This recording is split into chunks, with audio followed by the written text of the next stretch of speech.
sign of anything.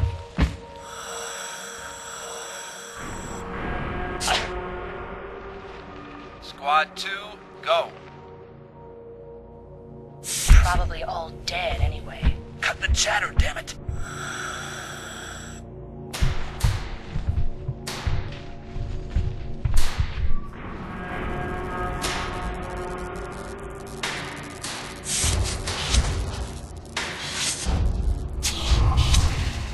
Hear that?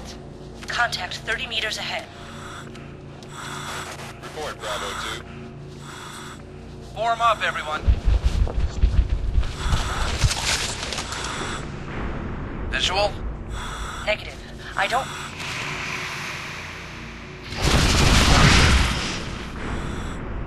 Whoa. What the hell is that? Oh my god. Open fire!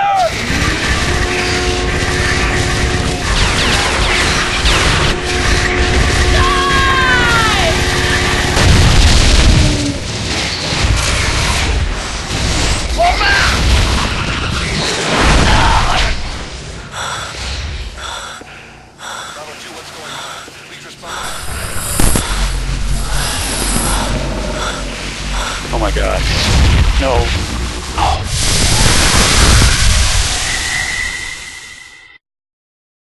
Hello! Welcome to our Freespace overview part 7, I think.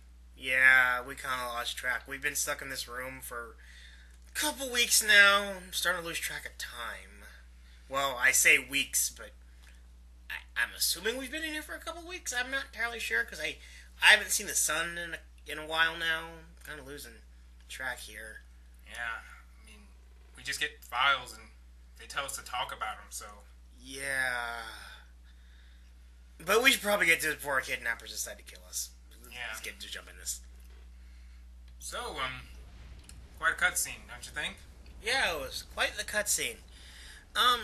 You know, and once again, capturing Shivan Freighter in the Antara system. Just throwing that out there. Antara system. I know I'm that guy. He keeps pointing out what system we're in, but it's important. Yeah, captured Shivan Freighter, not the Tyrannus, because, as you know, the Shivans blew that up, just because. Something notable is we did not try to take this anywhere this time. We just did it on site. Which probably, after last time, is probably the better solution. Yeah, it seems at least smarter that way. Yeah. Now, this cutscene in particular, this seems to be the cutscene that sticks with people the most through the entire game. At least from the people I've talked to who've played the game anyway. Yeah, it's one of the few cutscenes where you actually see people. It's not just dialogue. Because as you can see from the ancient cutscenes that you've seen before, the two previous ones you've seen, it's mainly just dialogue telling you what happened to them. Yeah. This one isn't a story relevant, I admit. Because, if we're perfectly honest here, as cool as this is, this really doesn't play any role in the game later on. Yeah, This cutscene could have easily not happened, and it would not change anything. It just kind of gives you an idea of what you're fighting, and it's really interesting as you start seeing them coming down the hall right now. And really, the Marines have no idea what they're looking at. And it's like, you look at it, it's like they're making that weird noise, but they have no mouths, and, like, are those red things that are glowing eyes? Like, what, and why do they have arms situated like that? Like, it's almost, like, what everything is designed to be is almost incomprehensible. You can see they actually do kill one, but after that, the Shivans just go to town on the squad. Like, I notice how he threw him against the wall once, and he just dies. Yeah, he's just down. And this guy, I just feel bad for this guy. He had to wait for himself. He had to wait for the Shivan to kill him. It's like, Shivan, that's overkill. I'm just saying, that's overkill. Yeah. And we jump straight into a mission briefing, which is completely relevant, because if you remember back to the other mission briefing, the Vasudans were rallying their fleet in Vega to try to retake some of the systems that the Shivans had taken. But the Hammer of Light kind of ruined it. Yeah, the Hammer of Light decimates the Vasudan fleet in Vega, which is significant because look at the node map that you can see right in front of you, and you can see Vasuda not too far from Vega. Vasuda obviously is the Vasudan homeworld. So Yeah. This is gonna be a problem. yeah, it's a bit of a detriment to the whole war effort. Okay, next we're introduced to the Phoenix 5 missile, which personally is probably my favorite missile in the game, actually. When I first used it, when I first played the game, I was a lot younger. I did not see the value in it because it wasn't as powerful as some of the missiles that you get later, missiles/bombs that you get later. In fact, you'll get to see one in a second. So I was kind of disappointed in it, but once you get to use it and you understand what it's made for, it actually becomes a great asset. Definitely, definitely. And along with this missile, we're also introduced to the Medusa bomber, which, to be perfectly honest here, it doesn't carry as high a payload as the heaviest bomber in the game. But at the same time, if I were a pilot, I'd probably feel safer in the Medusa personally. Yeah, the Medusa maneuvers a lot better, and I actually like the design better too. So it just gives me a good feeling. Also, I feel like it's a lot more versatile than the Athena, personally. Yeah, the Athena doesn't carry anything. The weapon payload is weak. I think we went over this before. The Athena is my least favorite bomber in the Freespace universe, completely. You also are introduced to the Tsunami, which, if you remember a few missions back, you actually saved this project. So here's the fruits of your labor. Yes. And this thing, you talk about a bomb. Look at that thing. I mean, Big. It's got a red dot on the end. Thing just screams, "I'm gonna blow up in your face." yeah, this thing is dangerous, and eventually you'll get to use it a bit, but as of right now you're just being introduced to it because you can use it, but right now it's not mission critical. Jump into the first mission that we're going to go over today, and it's a Hammer of Light mission. As I said, they're going to try to go after the Hammer of Light to help relations with the Bassoons. Plus, the Hammer of Light is mostly a nuisance, if we're honest. Yeah. Something notable, however, is that we are not actually in the Vega system. We're not trying to retake Vega. What we are actually trying to do is take a base that is located in Beta Aquila, which I assume we detected from long-range scanners and Antares or something. Yeah, we already know there are long-range sensors, but how they work is not quite known. Yeah. One thing I did do here is that when I went to ship selection, I was kind of iffy on using the Apollo because, as I said before, it's starting to feel a bit dated. I end up choosing it, but if you notice in this mission, you kind of see, as the sun blinds me slightly, you kind of see how it's a lot slower than pretty much every Shivan fighter in existence. Now, if we had the Herc available to us at this point, or the Hercules Mark I, we probably would have gone with that, in fairness. Probably would have gone with that. Yeah, when we get to the Hercules, you'll see why, because it is probably the most versatile fighter in existence for the most part. Yeah. Especially for a mission like this, where we're going in and just, opening fire and taking them out, basically. But, surprise, surprise, the Hammer Light base is already destroyed and by Shivans. So, that pseudo-partnership that the Hammer of Light has with the Shivans is only there in their minds, really. The Shivans don't seem to care about them. Yeah, it's like, we're just gonna destroy you, because it's what we do, we're Shivans. Yeah, unlike before, where it seemed like the Hammer of Light, they were working together. They're not really. The Hammer of Light just kind of joins in and irritates you, really. Yeah, which, once again, taking out our base of operations in Vega, or just taking away a lot of the Vega fleet, a huge problem, and not aided by the fact that now we've got Shivans who are actively fighting as the Hammer of Light. It's like, okay, yeah. We don't care that you help us. We don't care how much you helped us in Vega. Yeah, the problem is with Vega, especially with Vega being gone, that was the bulk of the Bassoon forces, and with that gone, there isn't as much left, and that really puts a strain on Terran forces. It puts a strain on Terran-Bassoon relations, as it said in the briefing, because there are a lot of people dying here. Yeah, because it's just simple. Because we had to start sending ships just to be able to assist them from other systems that we're also trying to fight in. Yeah, there's a lot going on. Now, near the beginning, when we discover there are Shivans here, one of our wingmates calls for the Galatea to come in, and the Galatea apparently is already engaged somewhere, so they are going to be a little bit delayed. What they're engaged with, we're not entirely sure, but they're engaged with something. Though, over time, the Galatea eventually does come, and right after the Galatea shows up, come a Cain and a Lilith. And I believe this is the first time we ever actually directly fight a Lilith. I believe so, and quite frankly, they're almost identical. Visually, anyway. Unless you have the media VPs, then there's actually a bit of a difference with Lilith looking a bit darker.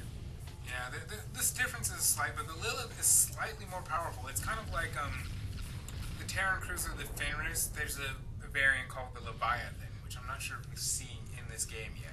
Yeah, like, it's kind of that dynamic with one basically looking almost exactly the same, but being more powerful. Essentially, one's just a retrofit. Yeah, basically. You also get to see some Nephilim bombers, which you really haven't seen too many Sheevan bombers, because quite frankly, I don't think they really need bombers for most of their attacks. Yeah, they just send in some basilisks and swarm you with those.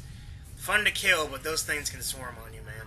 Yeah, you see me actually take out a bomb to help protect the Galatay, which is significant because bombs actually do a lot. You'll see in a bit how much bombs actually do. Yeah, the thing is, at this point in the game, it hasn't become a huge gameplay element, but us having already played it, it's kind of like something we do on instinct now. We see a bomb, we hit it. Yeah, I mean, when you first start playing the game, you kind of think there's nothing you can do, but actually, with the slower moving missiles, you actually can attack them. Yeah. You can't stop them from hitting your targets. Just try not to get too close when you hit them, because then it'll hurt you with the shockwave. Yeah, they can actually do some damage to you, and I've actually died on higher difficulties, especially by taking out bombs while I was in a Valkyrie. Oh, funny story. I actually had a bomb. I was in a bomber, and I had a bomb. And this basilisk that I was just flying right behind matched his speed. Threw the bomb, hit the basilisk. Thing just starts flying out of control, like flipping and turning all over the place, and then it explodes. I did that to a Nephilim once, because in a mission later, you get a Medusa. And actually, I think that'd be really easy. Well, not like really easy, because you still have to wait for the lock in the time period. Well, but actually being able to hit it once you have the lock, because Nephilims, they just go straight forward. They normally do not diverge their course whatsoever. They just go straight forward. But the interesting thing about this, I actually disabled it first on accident. Oh. It was sitting there. Oh, wow. I just felt so much joy putting a bomb just right on that thing. It was great. It's like, see this slow moving thing? I'm gonna hit you with it. You can't move now. It was satisfying. But when we get to that mission, we'll go more into dogfighting with a bomber, because it's an experience in itself. Now after the Cain and Lilith are destroyed, you jump back and they give you the Distinguished Service Cross. Yeah. And get to see your. I actually bring up the medal screen again because there's actually a lot of interesting things in here. You can't get all the medals, like I said, playing on the simplest difficulty because I was more concerned with story rather than the achievements you can get. Yeah, we're in modern gamers only care about achievements. Back in my day, you got medals. But actually, on the medal screen there, you'll notice that that medal that was invisible earlier is visible now on the medal screen. So just so you know, top left, there it is right there. That was the medal we got previously, not the one we just got. Yeah, it was the one that was not shown for whatever reason. Yeah. Okay, and welcome to Where the Eagles. In this mission, we will be assaulting a secondary supply. Totally, I actually like the reference, but Freespace has a lot of references if you look at the mission titles and the ship names, especially in Freespace 2 when you get the Vasudin ships. Yeah. Freespace 2 really goes overboard with the Vasudin names. You'll see. So, secondary supply and rearming facility. That's a mouthful. Yep. What we have noted is that use of this particular facility has increased, and the traffic seems to be coming mostly from Ribos. Yeah, Ribos, another place that Hammer of Light screwed up. Yeah. Hammer of Light just likes messing with us. Yeah, the problem with the Hammer of Light Space in general trolls. Space trolls. is that they hurt their own species. I can't imagine how it feels to be a Vasudin fighting them. I don't think it's helped by the fact that it kind of makes the Vasudins look kind of bad because there's no, like, really big Terran rogue group right now. It's just Vasudins. And I'm like, I can't help but wonder, it's like, these guys, just the Vasudins are like, man, like, like the only big opposition to our alliance are our own people. Yeah. As far as we know, anyway. Yeah. Nudge, nudge, nudge. Anyway, you see, I go in the weapons loader. I was actually considering using the Phoenix 5s that were mentioned earlier, but I chose the Interceptors, and I regret it because this mission has a lot of freighters, and Phoenix 5s just own those things. And the fact that the Valkyrie can carry it is actually an asset for the Valkyrie, because the Valkyrie itself is useful, but not really for heavy attacks. But when you can get the Phoenix 5 on it, it becomes so much more useful. Mm-hmm. Definitely, definitely. Oh yeah, and the asteroids are back, everybody. Yay! Ugliest things in space. Oh, wow. I just don't know. I just look at this and I'm like, what happened? There's nothing like it in Freespace 2, though, which is weird to me. Yeah. I mean, it's just unique to this. But anyway. It's not as jarring here as it was previously. Yeah, before it was completely... It was just horrible. It's not as bad this time. But, yeah, basically taking on a whole bunch of Seths, freighters everywhere. This mission, of all the missions recently, is probably the most straightforward. I mean, there's nothing interesting really happens in this mission. You go in, destroy the fighters, destroy the Gemini transports. Our transports come in, pick up the cargo, we get out. That's it. Yeah, that's pretty much it. There's no plot twists, there's no turn of events, it's just straightforward. Do this, goes exactly as planned. Which is a surprise, because a lot of times, especially in Freespace 1, nothing goes as planned. If something is planned, usually some part of it goes wrong. Yeah. And that's the thing, because the mission started out this straightforward, I couldn't help but think that something was going to go horribly wrong. It's like, this is too straightforward. And you're like, especially when I kept going, I'm like, okay, Gemini's destroyed. The fighters are destroyed. Transports are here now. Where's the Lucifer? Where's the Lucifer? It's like, Lucifer's gonna jump in, kill all of us. Is it gonna happen? Is the Galate gonna jump in? It's like, okay, we're gonna secure the area. Lucifer jumps in. Oh, hey guys. No, nothing happens. It's almost jarring how straightforward this mission is, especially after the previous mission with the Shivans having completely destroyed the Hammer of Light presence in that area. Yeah, I mean, this just seems odd, but it's probably one of the simpler missions later in the game, because everything gets complicated again real quick, because it almost feels like this was just to back off the pace of the game a bit, to just kind of get things on back. That's kind of what the Hammer of Light segment right here feels like in general.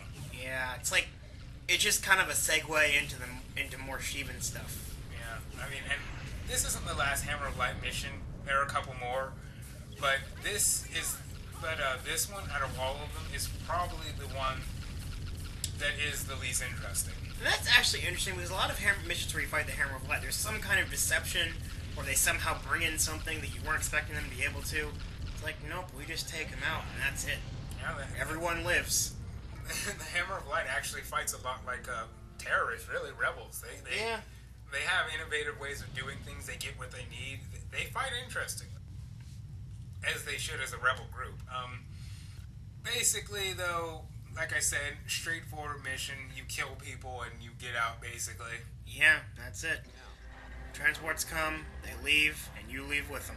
Even this debriefing's kind of so straightforward. It's just like, good job. Excellent work. Bye. Yeah, that's pretty much it. And they acknowledge that there's not much to this mission, but actually, that's the whole tone of the Hammer of Light segment. It's literally kind of like a pace breaker. It just slows it down, and then it's kind of like the calm before the storm. Yeah, because this is the point in the game when it dawns on you. You know, we haven't actually had a single mission yet where we've seen the Lucifer. We haven't really... We've gone a couple missions without seeing any major threat. And it's like, you know, once we stop dealing with this Hammer of Light stuff, especially since we're going to have to reroute a lot of our forces to Vega to help defend the area, you're starting to think, like, something bad's going to happen. Yeah, right at this point, you kind of have a sense of hope, maybe, because things have been going okay. Vega was lost, but look at this. You haven't really been losing too much. Yeah, I mean, you haven't lost too much, but at the same time, I'm like, this is going a bit too well. Yeah. And if you're not like a veteran player, it's like you're just watching. You're like, this is going well. The Shivans are gonna do something. Yeah, They're gonna do something. Because once Vega's gone, you kind of feel, wow, this isn't going well. But the last couple missions are like, yeah, you know, things aren't great, but maybe things are turning around a little bit because we're actually taking out the Hammer of Light, and the Shivans at this point don't seem to be completely overrunning everyone. Yeah. Plus, if we're able to take care of the Hammer of Light forces in those systems, then we can just acclimate most of our resources to Vega and just set up a huge blockade there. Yeah, we can actually take on the Shivans. If we get rid of the Hammer of Light, we only have one enemy at this point besides ourselves. Yeah, but tis the nature of Freespace, my friend. Tis the nature of Freespace. We'll get into what makes all of this calm feeling go away in a little bit, because suffice to say, it does not last very long. It's the calm before the storm, pilot. Prepare your body. So we'll talk to you again whenever we get episode 8. Yeah, 8. Losing track of time in here, man. Yeah. Losing track of time. Whenever they send us 8, Yeah. we'll get that out. Yeah. Been lax on editing, though. They're making me edit, too, when I'm like, you know, guys, I got things to do. You know, like sit here. Watch porn.